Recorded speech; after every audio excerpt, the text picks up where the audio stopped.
Hello po, magandang hapon po sa ating lahat. Welcome back to our vlog.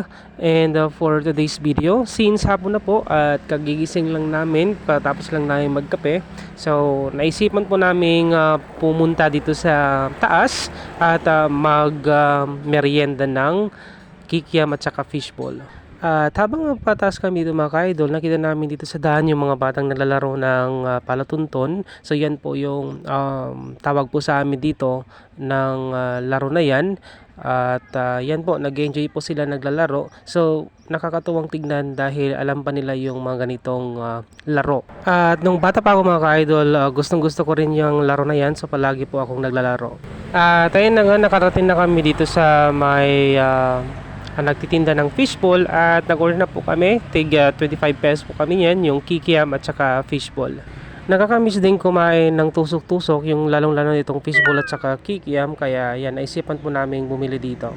At habang naghihintay kami sa pinaluto naming fishball at saka kikiam, so bumalik kami dito at saka nanood ng mga naglalarong mga bata. Kasi kami din, kahit hindi kami naglalaro physically, is nag-enjoy po kami nanonood. At ayan, ito na po yung ating biniling kikiam at saka fishball. So halos na nangalahati na po kami dyan. So hindi ko na po nakuhanan ng video. Kaya yan po. At habang kumakain kami mga ka-idol ay nagtambay kami dito sa mismong may puno. At ang lamig kasi yung simoy ng hangin dito at saka presong preso, kaya po dito kami nagtambay. At pagkatapos namin nagmerienda mga ka-idol ay dito muna kami dito sa mismong may puno kasi nakaka-relax at saka ang lamig at saka fresco yung hangin, kaya nagtatambay muna kami dito. At meron din kami kasamang nakikitambay dito kasi talagang malamig po dito sa ilalim ng puno.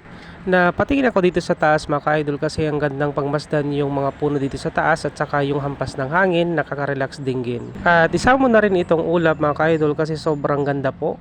At naglakad-lakad kami rin dito sa taas mismong malapit dito sa may bundok. So as you can see po, yung mga bundok is malapit lang dito sa amin. So nakaka-relax at saka nakakagaan ng feelings na makikita mo itong mga bundok at saka fresh at saka super green or greenish na view dito sa bundok. Dito ang bata ang kulit-kulit, so gusto niya daw pa-video, sasama daw sa vlog ko, kaya yan po, takbo po siya ng takbo, pero yan.